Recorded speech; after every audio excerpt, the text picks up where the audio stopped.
If you sometimes want to get some sleep during the day, then this is absolutely normal. Moreover, studies have shown that even a small 10-minute nap in the afternoon can have a very positive effect on your mental abilities and the overall health of your body. Anthropologists also believe that our body actually requires 2 hours of sleep. That is why sometimes our body sends us such a signal to take a nap during the day. So how does daytime sleep affect our body? And do I need to start a new habit to take a nap during the day? We will analyze this issue in detail in this video, so watch it to the end. It will be very interesting and useful. So let's go. By the way, friends, be sure to subscribe to my channel and click on the bell too. Do not miss my new products.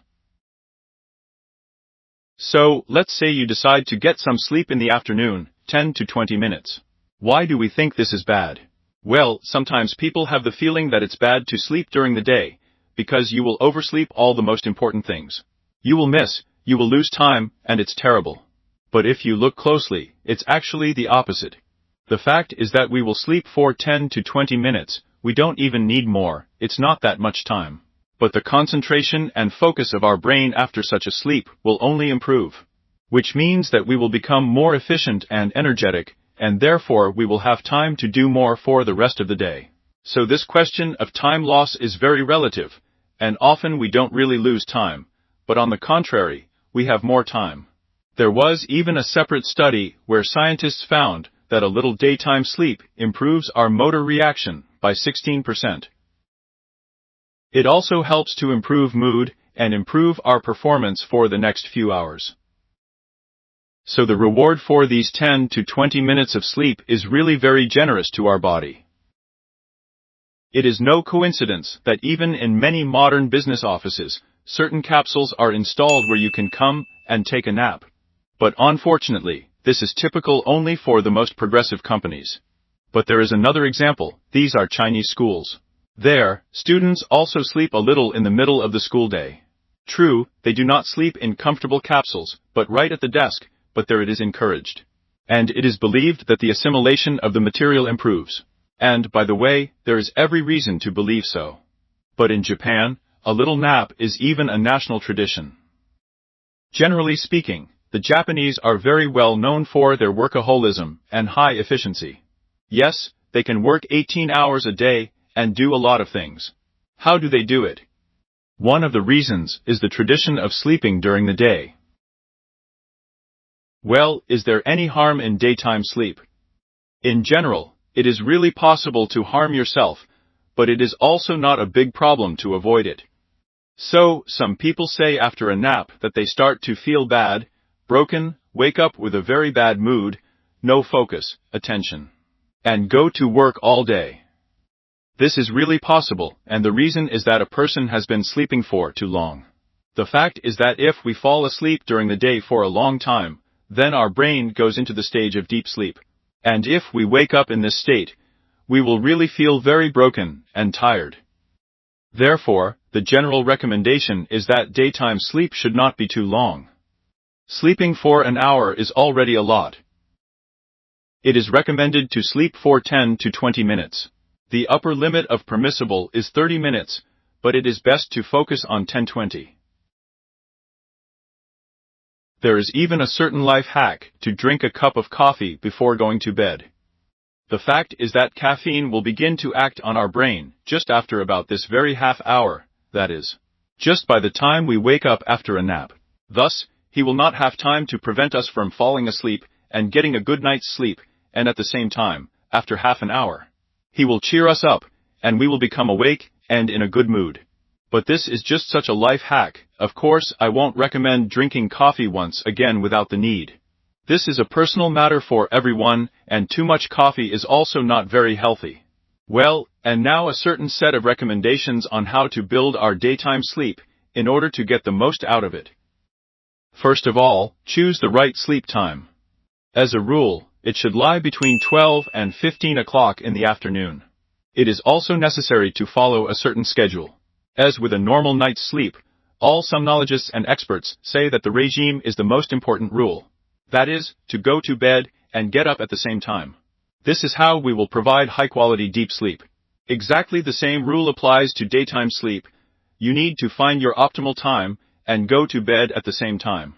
Then our body will pick up this habit very quickly, and everything will go like clockwork. The next rule is that you need to tune in, so that the sleep will be short. That is, to fall asleep in advance with the idea that we will sleep for 10 to 20 minutes, and then cheerfully go to do our things. The fact is that the psychological mood before going to bed plays a very important role. There is a certain biological clock in our body, and we can really, roughly speaking, program our brain to sleep well. And for a short time, if we give such a mental setting while falling asleep. Also, when we sleep during the day, it is necessary to choose a place that is different from our night sleep. That is, the bed where we sleep at night should only be for a night's sleep. Here she stands in the bedroom, and that's it. We only come there at night, and during the day we sleep in another place. This is important, again, not to tame our brain to fall into long deep sleep. That is, it can be a couch, a sofa, a reclining chair, and so on.